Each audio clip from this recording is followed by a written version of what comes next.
కచ్చతీవు ద్వీపంపై రాజకీయాలు తారాస్థాయికి చేరాయి. భారత్కు చెందిన కచ్చతీవు దీవిని కేంద్రంలోని అప్పటి కాంగ్రెస్ సర్కార్ 1974లో శ్రీలంక అప్పగించింది. దీనిపై తాజాగా తమిళనాడు బీజేపీ నేత అన్నామలై ఆర్డీఐ ద్వారా సమాచారం సేకరించడంతో మళ్లీ ఇది వార్తల్లోకి వచ్చింది. దీనిపై ప్రధానమంత్రి నరేంద్ర మోదీ స్పందించడంతో రాజకీయాలు వేడెక్కాయి.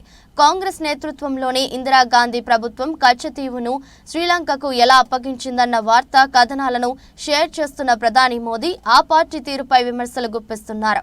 ఇటీవల వెలుగులోకి వస్తున్న వాస్తవాలు కళ్లు తెరిపించడం ఆశ్చర్యపరిచే విధంగా ఉన్నాయంటూ పేర్కొన్నారు.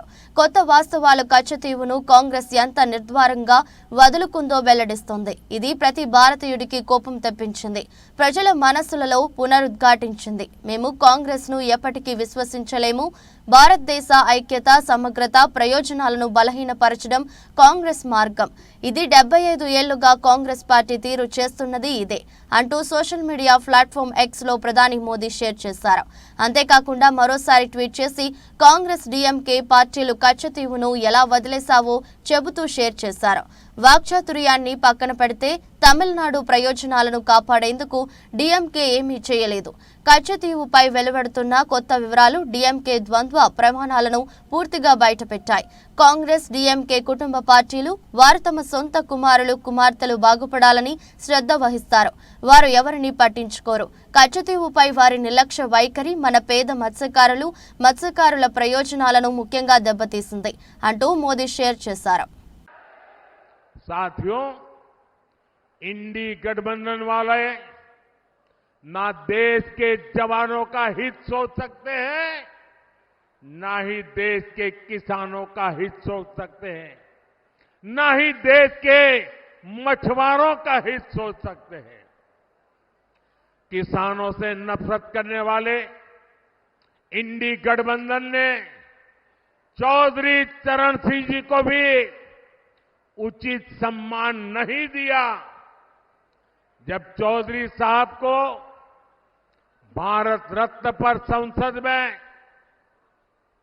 चर्चा हो रही थी, तब इंडी गठबंधन ने पार्लियामेंट के अंदर जो किया वो पूरे देश ने देखा है। जब हमारे छोटे भाई जयंत चौधरी संसद में चौधरी चरण सिंह जी के भारत रत्न के सम्मान को लेकर के बोलने के लिए खड़े हुए तो उनकी आवाज को रोकने की कोशिश की गई। भाई जयंत चौधरी को अपमानित करने का प्रयास किया गया। कांग्रेस और सपा को देश के किसान, इस क्षेत्र के लोगों की घर घर जाकर के माफी मांगनी चाहिए। और यहां का एक नागरिक कभी भी कांग्रेस, सपा जैसे उनके साथियों को कभी भी माफ नहीं कर सकते।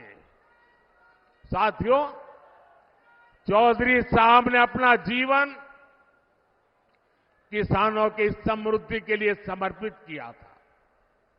हमारी सरकार भी किसानों के कल्याण को सर्वोच्च प्राथमिकता देते हुए काम कर रही है।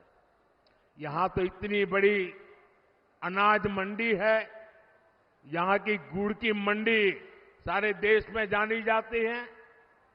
आप भूले नहीं होंगे कि कैसे आप गन्ना किसानों को परेशान किया गया।